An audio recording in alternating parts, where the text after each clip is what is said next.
Hi, my name is Ed Helinski. I'm one of the film coordinators here at the North Tonawanda Football Hall of Fame, and we help create this YouTube channel. Okay, well, I didn't tell you who I am. I'm Keith Miranto. I've been a member of the Hall of Fame for 40 years, and it is my distinct honor to interview the architect, one of the architects, along with Keith Pascucci, of the North Tonawanda Football Hall of Fame Film Restoration Project. And you were also my classmate at NTHS back in 1975. We did graduate, did we not? We did graduate. And Mr. Helinski... We graduated at a casino, which is now the Seneca Niagara Casino. Is that right? So we graduated at the casino because it was the Niagara Falls Convention Center back then. I think I missed that. I do have my cap and gown though still, I think. Mr. Helinski hails from Auburn, New York. He been away from North Tonawanda for how many years? Left here in 1982. Well, Mr. Helinski, welcome, and I'd just like to say on behalf of all of the guys, I'm not one of them, that ever suited up for North Tonawanda football, and also now Bishop Gibbons High School is being honored by this restoration project. For all the guys who ever suited up for the football teams, thank you for your time and your efforts in preserving these memories for generations of players before and players to come, and all NT Jacks fans alike. Now I've got a few questions for you. Sure, go right ahead, Keith. When you were in high school, you're a pretty hefty looking guy. Did you play football or basketball, maybe bowling or archery, ping pong? I was a baseball player. Baseball? I was a baseball player. I was a catcher. Catcher? Kind of short, stocky guy? Sure, exactly, the short, stocky guy. A lot of great athletes came out of North Tonawanda in the 70s right there. When we had a class of 770 people, yes, and you figured that half of them were guys, and you had a lot of competition to play sports in North Tonawanda, whether it was football or hockey or basketball or baseball, even running track. Right. What do you best remember about your days at NTHS, and who was one of the biggest influences on your life? Might have been from those days long ago, maybe a teacher, a coach, or a classmate that left a lasting impression on you. First and foremost would be Nick Seebeck. I had Mr. Seebeck at Gratwick School back in 3rd grade up until I think 5th grade or something. He was the gym teacher there. And then afterwards at the high school, of course.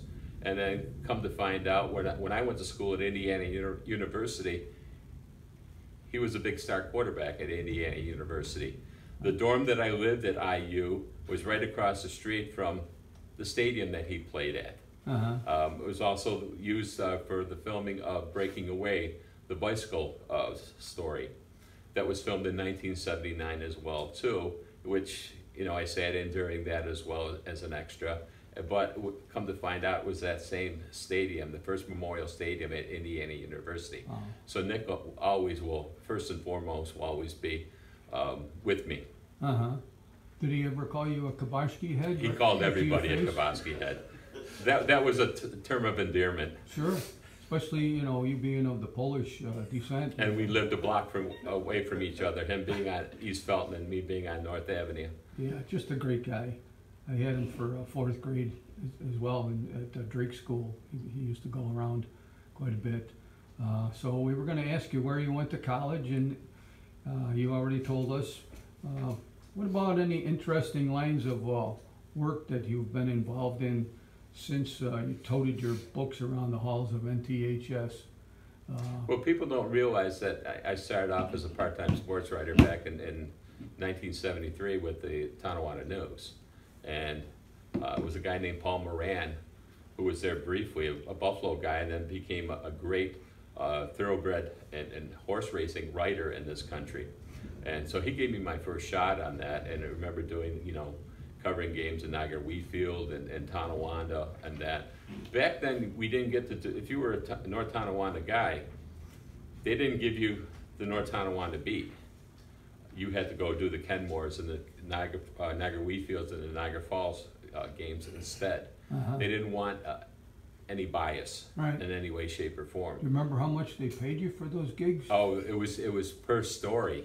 Yeah. It was per story. And back then, you know, on a good month, if you could pull in somewhere between $100 and $200, depending on what you were doing and what the season was as well too. Well, that was all on the up and up. They didn't pay you All cash. on the up and up. That's good to know.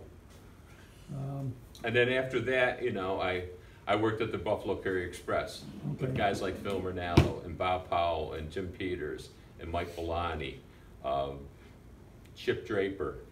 I mean, we did a lot of high school sports together, and I was in the sports department compiling all these things from high school football, basketball games, track and field, and that was a great place to be. We were putting out 6 editions a night with the Courier-Express, and I stayed with them until they closed. Then was out of work briefly for a little bit of time, and I got a job at the Auburn Citizen, where I was there for about 9 months. In the meantime, I was hired by Vince McMahon, the World Wrestling Federation, to start his national publication. My first day on the job was July 31st, 1983, and the first place was Madison Square Garden. And the first person that took me under his wing that night, and for years afterwards, was the great late Freddie Blassie. And Fred was like a second father to me. Taught me a lot about the business, and he was the ultimate performer. At that point in his career, he was a manager, but the stories he could tell, or did tell, and the way he operated and how he went about his business in the business was tremendous. Wow. I guess he didn't figure you for just a common pencil neck geek then, did he? Kind of took you under his wing. He did take me under his wing. I remember him sitting in my office one day, and I asked him how old he was, and he, in his gruff voice, said, "I'm 65 years old." And I looked at him and I said, "You look more like you're 85. Well, he didn't take too kindly to that, but "I'll break your neck, you so-and-so, you pencil neck geek," and whatnot. But Fred was a great friend. I do miss Fred, even though he's been gone 17 or 18 years now. I think of him often and think of him fondly. It was a great relationship with him. I know a lot of these guys that are going to be watching this probably, you know, everybody's got a favorite wrestler. I mean, I know you knew all of them pretty well during your time with the World Wrestling Federation. Who sticks out to you as your favorite, either heel or pretty boy? I have 3 that really stick out in my mind. One is Sergeant Slaughter, who's still alive and who I see occasionally. I saw him last year. He's in great shape. He's wonderful. He's living down in North Carolina right now. Does the card signings and shows and whatnot. The other one was the late great Andre the Giant, and a gentleman who it took me a couple years to earn his trust to become his friend. He just didn't give it out easily and readily. You had to earn that from him. Andre's been gone since 92 or 93. At the end of January every year. Made a big impact, and knowing and seeing what type of lifestyle he had to live with, no one should ever have to go through that. He led a very lonely life. He could not lead a normal life as you and I. He couldn't go into a restaurant. He couldn't get a hotel room, a normal sized bed, because he couldn't fit in that. The escapades and stories about his drinking prowess, yeah, they're all true. What a great guy. So, I mean, and the other third person who left was Roddy Piper. Consummate professional. Didn't have to give him too much to think about when an idea came by. He worked it up rather quickly, and he performed it admirably. Yeah, one of the all-time favorites. One of the all-time, and he's been gone, Roddy's been gone for about 5 years now too, and it's just one of those having fun on the road with all these guys as well too. Okay. I know one of the biggest thrills for my wife and myself as NT alumni and parents of former players was going to the 2009 New York State Championship game at the Carrier Dome in Syracuse. I know we met up with you over there, and what are your fondest memories of that special season? It goes back to the sectional games where we met up in Rochester. Yep. Prior to. Yeah. And I don't recall the name of the stadium right off the top of my head, but it was a soccer stadium. Right. That they converted for football.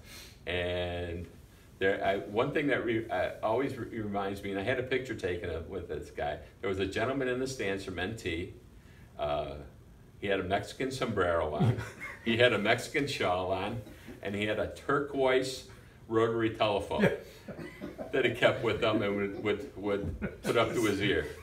I don't know who he is, but I said, my God, I have to take a picture with this guy. This is an all-time character. But for the, getting to the Carrier Dome, it's the ultimate in high school football in New York State. And having your alma mater go and be part of this, tremendous. Yeah. Plus, you know what? The cool thing about it was all the people from NT or wherever else they lived came to that game. And of course, we had our rooftop party in the parking garage across the way, and it was a who's who of characters. Yeah. And just being in the Carrier Dome and watching your alma mater become state champions. Yeah. And thinking about guys like George Vedder and Dave Anastasi and all the other great coaches and players ahead of that never got a chance to taste that. Yeah. It was tremendous. Truly special. Truly special. I was glad to be there that day and with you. Now getting back to your roots, what is your favorite places to visit when you come back to North Tonawanda? I know a lot of places are gone. You used to be able to do the Oliver Run down, there was a bar on every street corner. Maybe you mentioned maybe one of your favorite watering holes or visiting one of your Polish relatives perhaps. What do you do when you come back into town? My daughter lives in North Buffalo now, so we spend a lot of time there. She just purchased a house. But when I come back to NT, I like to visit with people like you and come here to the Hall of Fame and also stop by and see Corky Klimek down at Klimek's Tavern. Hmm. I mean, Corky and I go back to being in the sandbox at OLC. Right. So, I mean, it's that bond that's always there forever. Now it's the 8th wonder of the world?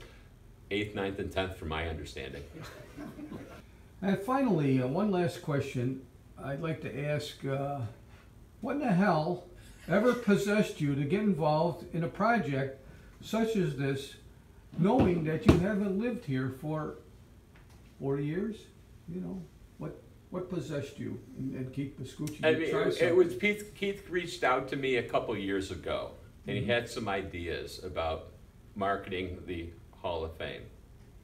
And at the time, I said, well, I'm thinking about I'll retire in about another year. Let's talk about it, revisit it at this point.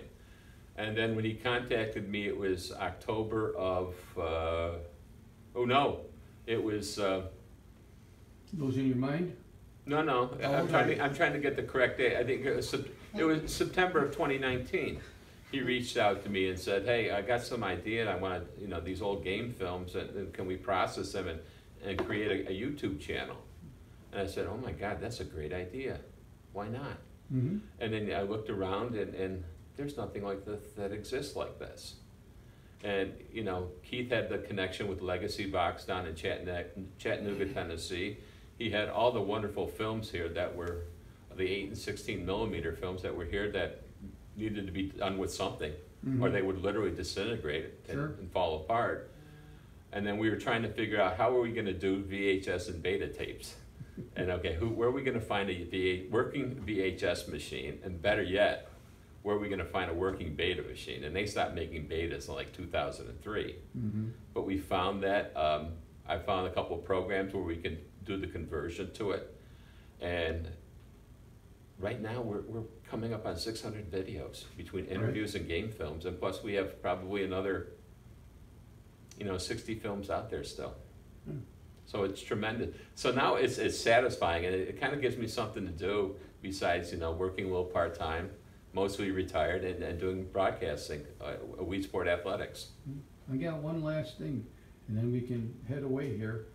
You notice at the high school, one of your Polish descendants, Nicholas Copernicus. Is he still missing again? He's lost his head. Would you be willing to pose for your bust someday to be put on top of Copernicus's body?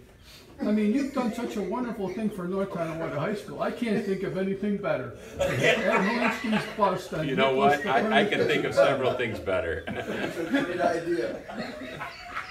I'm sure the audience goes along with it. It's been a great opportunity for all of this and be part of this film restoration project, and to see it go from nothing to something big and huge. Yeah. And I'm glad that people like Keith Biscucci got me involved with this. Yeah. And I'm glad you guys got involved too.